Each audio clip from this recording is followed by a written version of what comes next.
Hey everyone, welcome to your practice and to this little tutorial on one of our most beloved Hatha Yoga asana postures or asanas, physical posturing, physical positioning, downward facing dog, otherwise known as Adho Mukha Svanasana or Svanasana.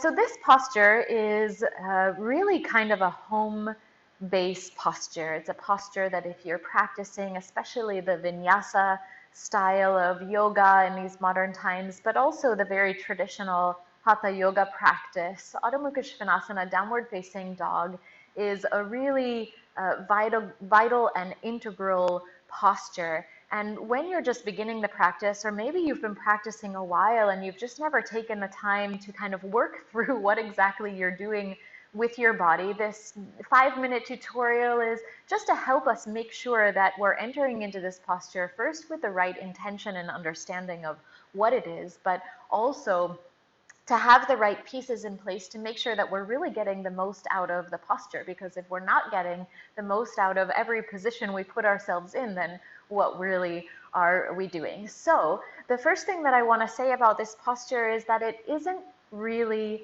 a stretch for the legs. When you first start, and maybe the first time you do downward facing dog, you really feel a lot of the posture in the legs, or maybe actually you feel a lot of the force and the power behind the pose in the arms. But little by little, what we come to discover is that downward facing dog is actually an axial extension for the spine, meaning it's one of the movements of the spine that helps us to elongate and create space between the vertebrae. And so our first point of interest when we're building this posture is to really elongate and stretch the spine.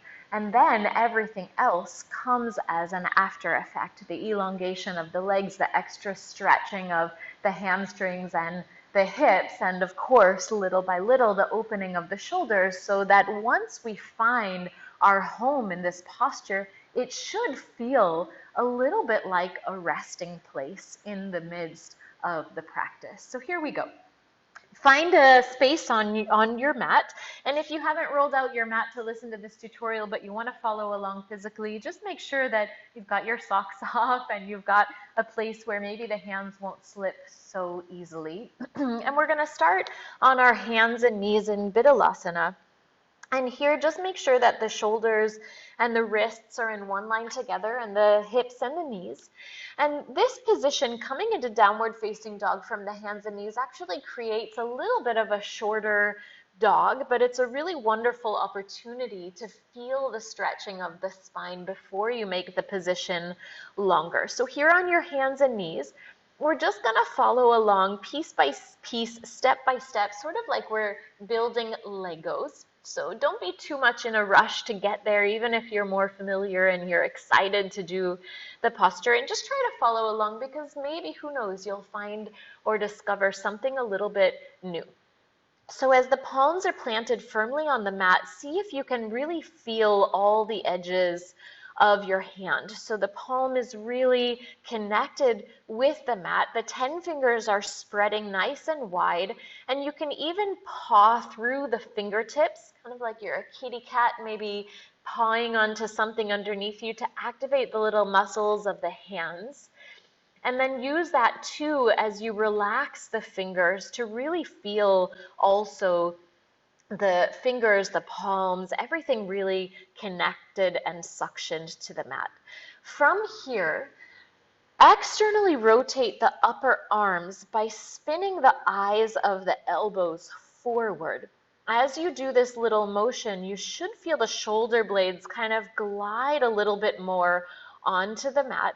And just as we do in our physical practice when we're entering into a real practice, I encourage you here not to try hard at some of these suggestions, but really try easy so you can listen to what your body is doing at the same time as you're building the position.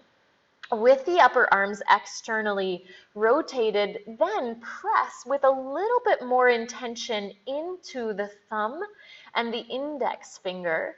And this should give a little rotation back of the eyes of the elbows toward one another. So you have an external spiral with the upper arms, a gentle press into the thumb and the index finger. And with these two actions together, you should feel the arms pretty straight and strong and steady. We're going to do our best to keep them that way throughout this exploration. From here, draw the low belly in like you're zipping up a pair of jeans that's just a little bit too tight, and feel how that also gently draws the front of the rib cage together, a little bit like you're lacing up a corset, but lightly. And then from here, keeping all of those actions, wow, it's already a little bit complicated, isn't it? All of those actions, and then just soften the heart through the upper arms, so giving a little softness between the shoulder blades. And just thinking that when you're a little kid, brushing your teeth also seems complicated, and now we do it without thinking. So the same applies with any kind of practice. Tuck those toes underneath behind you and see if you can also get your pinky toe down to the ground, and keeping all that integration of the arms, the belly, and the softening of the chest. Just start to lean the hips back in space a little bit. As you lean the hips back in space a little bit, you'll feel that you're more easily able to feel a little ability to press the hands down and forward, almost like you want to push the mat away from you in front of you. So a little activation by pushing the hands down and forward. Feel how maybe that gives you a little more strength in the middle of the body, and then keeping all of that, press into the hands down and forward, press into the toes, and begin to lift the hips high to the sky. As the hips continue to lift, feel your ears glide back, back, back, back until they're between the gateway of your arms. Where do the eyes go? The eyes can look down at the mat gently if that feels okay, or the natural gaze tends to land around the place of the toes or the ankles, depending on the length of your legs and your spine. Here, my knees are really bent and my heels are lifted, even if I'm able to straighten them. With the knees bent and the heels lifted, it gives me an opportunity to press down and forward once again with the hands, lifting the tailbone to where the ceiling and wall meet behind you. So stretching the spine on a really long diagonal. And imagine that someone has a finger on the top of your head and a finger on the bottom of your tailbone, and just like gentle traction, you try to assimilate that sensation of traction, pulling on the head, pulling on the tail, and kind of pulling the body apart. Pressing down and forward with the strong arms here, soft with the knees, easy with the heels. Take one more breath here if you're still with me.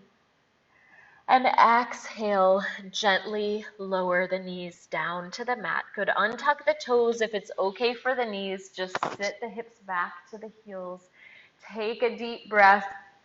Maybe elongate the exhale a little more than the inhale to soften the effort of the body, and let that go. Good.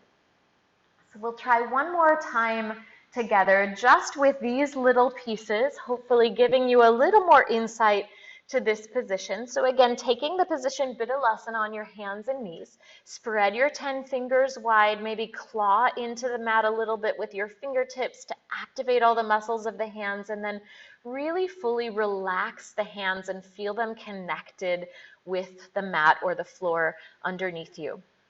Externally rotate the upper arms, spinning the eyes of the elbows forward, and then press with a little more intention into the thumb and index finger, which should lightly spin the eyes of the elbows back toward one another without losing the sliding together of the shoulder blades on the back. Good. Zip up those jeans that are a little too tight for you, drawing the belly up and in the direction of the spine gently. And then softening the heart a little bit through the upper arms in the direction of your mat. Tuck the 10 toes behind you, a little shift back of the hips toward the heels, so you can start to feel your ability to push down and forward with the hands. Draw the belly in once again. Feel the power coming from there, like the middle of your body is just a helium balloon that begins to float up. Push down and forward with the hands. Keep the arms straight and strong. Reach the tailbone up and back to where the ceiling and the wall meet behind you. Knees stay bent. Heels stay lifted. Ears glide to find a resting point about between your biceps. And the gaze is at your toes or your ankles. Good. Breathe in here. Press down and forward with the hands one more time. See if you can imagine reaching the tailbone up and back any amount more, feeling the spine getting long. As a last effort here, if you feel you've got a little bit more space, you can consider letting the heels drop a little bit more toward the mat, little by little, working the legs towards straight, but that isn't the point. Good. One more deep breath in. And as you exhale, gently lower the knees back to the mat. Good. Untuck the toes, sit the hips back to the heels. Just rest your palms on your thighs and take a nice deep breath. Good. So like anything in the beginning, when we start to break things down, it can seem a little complicated and like there are a lot of bits and pieces to think about. But each time you enter your practice, whether you're creating your self-practice at home or you're following along with any of these videos or other videos, just see if you can integrate one or two new ideas each time you take the position, and little by little it will begin to feel like a dance rather than an effort. Thanks for joining me today. I hope that maybe there was one little morsel of information that helps you begin to feel more comfortable in your body, and I'll see you in your practice the next time.